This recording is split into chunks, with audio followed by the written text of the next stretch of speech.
Kecil bentuknya, besar manfaatnya. Mungkin istilah itu cocok ya untuk rempah yang satu ini. Yap, ketumbar. Tentu Anda sering menjumpainya di dapur. Selain dijadikan sebagai bumbu masakan, tanaman yang memiliki nama latin Coriandrum sativum ini juga memiliki manfaat bagi kesehatan. Salah satunya dipercaya sebagai obat untuk menurunkan kolesterol jahat dalam tubuh. Wah, bener nggak tuh? Nah, akan dibahas tuntas di segmen kali ini bersama farmakolog Dr. Wawai Muli Ar-Rozal berikut ini. Yuk kita simak. Fakta mitos yang pertama, katanya ketumbar dipercaya dapat meningkatkan kesuburan pria. Wah, bener nggak ya? Fakta atau mitos? Ini adalah fakta. Ini bisa dijelaskan karena ada berbagai studi, baik pada hewan coba maupun studi di laboratorium, yang menyatakan bahwa daun ketumbar yang diberikan kepada tikus itu akan menyebabkan peningkatan produksi sperma dan meningkatkan motilitas atau pergerakan sperma. Jadi, pada prinsipnya ini dapat membantu meningkatkan kesuburan pria. Tetapi pada keadaan tertentu di mana ada gangguan hormonal, tentu pasien tersebut harus berkonsultasi dengan dokter untuk mencari pengobatan yang tepat. Tampil menawan dan menjadi pusat perhatian tentu menjadi keinginan setiap orang. Melakukan olahraga dan juga diet menjadi hal yang rutin dilakukan untuk menurunkan berat badan. Tapi ada juga loh yang lebih memilih mengkonsumsi ketumbar karena katanya ketumbar dipercaya ampuh dapat menurunkan berat badan. Wah, bener nggak ya? Fakta atau mitos? Itu mitos. Banyak sekali mitos-mitos yang beredar di masyarakat bahwa berbagai daun herbal atau tumbuh-tumbuhan dapat menurunkan berat badan. Hal ini harus diwaspadai. Mengapa demikian? Karena yang paling utama dalam menurunkan berat badan, kita harus menjaga asupan gizi kita dengan makanan yang seimbang, dan yang lebih penting lagi, kita harus melakukan exercise atau olahraga yang teratur. Kolesterol merupakan lemak yang ada dalam tubuh, di mana kolesterol sendiri memiliki manfaat bagi tubuh. Salah satunya menjaga fungsi otak. Namun jika kolesterol dalam tubuh meningkat, tidak menutup kemungkinan akan mendatangkan penyakit serius. Salah satunya adalah stroke. Nah, fakta atau mitos ya kalau katanya ketumbar dipercaya dapat menurunkan kolesterol jahat pada tubuh. Yang ini adalah fakta. Hal ini bisa dijelaskan karena di dalam kandungan yang terdapat di dalam baik itu daun ketumbar maupun biji ketumbar mengandung zat-zat aktif yang dapat menurunkan kadar kolesterol jahat. Dalam hal ini adalah menurunkan trigliserida dan menurunkan LDL. Ini bisa dijelaskan karena daun ketumbar ataupun biji ketumbar dapat menyebabkan peningkatan destruksi atau penghancuran kolesterol yang kemudian akan diekskresi melalui tinja. Cuaca sudah mulai tak menentu nih. Ayo jangan sampai sakit ya. Saat musim hujan datang, flu tentu bisa datang menyerang saat daya tahan tubuh sedang lemah.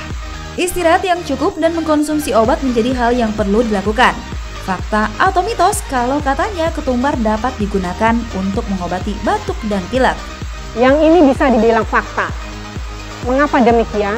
Batuk, pilek lebih sering disebabkan oleh virus.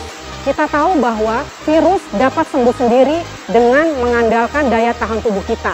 Daun ketumbar ataupun biji ketumbar mampu meningkatkan memodulasi daya tahan tubuh kita sehingga kita menjadi lebih cepat sembuh dan sukar untuk terinfeksi virus untuk berikutnya. Anemia merupakan kondisi ketika jumlah sel darah merah lebih rendah dari jumlah normal. Pusing, mudah lelah dan sesak nafas seringkali dialami oleh orang dengan anemia. Selain mengkonsumsi obat, ada juga loh yang mencoba mengkonsumsi ramuan tradisional, salah satunya adalah ketumbar. Karena katanya ketumbar dipercaya mencegah anemia. Apa ya kata Dr. Wawai Muli, fakta atau mitos? Yang ini mitos. Mengapa demikian?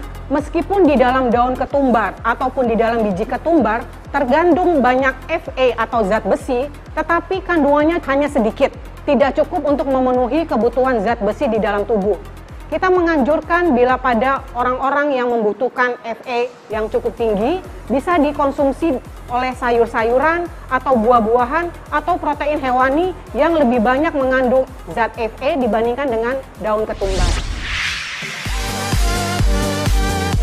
Fakta mitos selanjutnya katanya mengkonsumsi ketumbar berlebih dapat menyebabkan gangguan pada ginjal. Wah, mengkonsumsi sesuatu berlebihan memang tak ada baiknya bagi kesehatan. Tapi, fakta atau mitos ya dok? Yang ini fakta. Kita harus waspadai bahwa meskipun dilaporkan bahwa tanaman herbal cukup aman, tetapi bila dikonsumsi dalam jumlah berlebih dengan dosis yang tinggi dan dalam jangka waktu yang panjang, maka ginjal kita akan menjadi sulit untuk mengeluarkan metabolit atau zat-zat yang dikeluarkan dari hasil metabolisme ketumbar tersebut.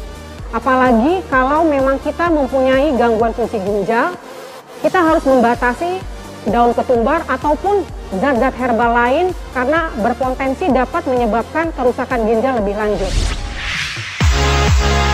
Jangan makan nasi panas, gulanya sedikit saja. Ayo, bagi Anda penderita diabetes tentu tak asing dengan peringatan seperti itu. Mengubah pola hidup menjadi lebih sehat tentu menjadi keharusan agar kadar gula Anda tak meningkat. Selain itu, Anda juga bisa mencoba mengkonsumsi ketumbar karena katanya bisa digunakan untuk obat diabetes. Fakta atau mitos ya? Yuk tanya lagi pada Dr. Wawai Muli. Ini fakta. Hal ini bisa dijelaskan karena sudah banyak bukti-bukti baik studi pada laboratorium maupun studi pada hewan coba, baik itu studi pada hewan maupun pada manusia, pada pasien-pasien dengan diabetes, terutama diabetes dengan kadar gula masih tidak terlalu tinggi, dapat membantu untuk menurunkan kadar gula darah. Ini bisa dijelaskan karena kandungan zat aktif yang terdapat di dalam daun ketumbar ataupun biji ketumbar dapat menyebabkan penggunaan atau utilisasi glukosa di dalam hati itu menjadi lebih meningkat, sehingga kadar glukosa yang beredar di dalam darah akan turun karena dia masuk ke dalam jaringan, dalam hal ini ke dalam hati.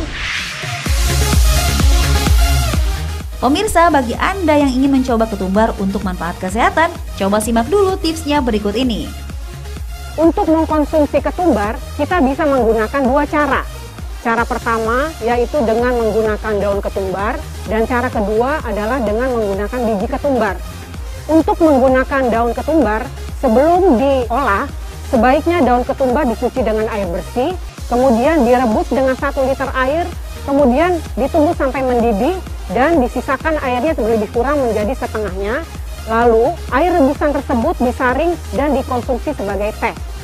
Bila kita mengkonsumsi dalam bentuk biji ketumbar, lebih kurang 1 sendok makan biji ketumbar dituang ke dalam 1 liter air, kemudian didihkan, dan air rebusannya juga bisa digunakan sebagai konsumsi untuk teh.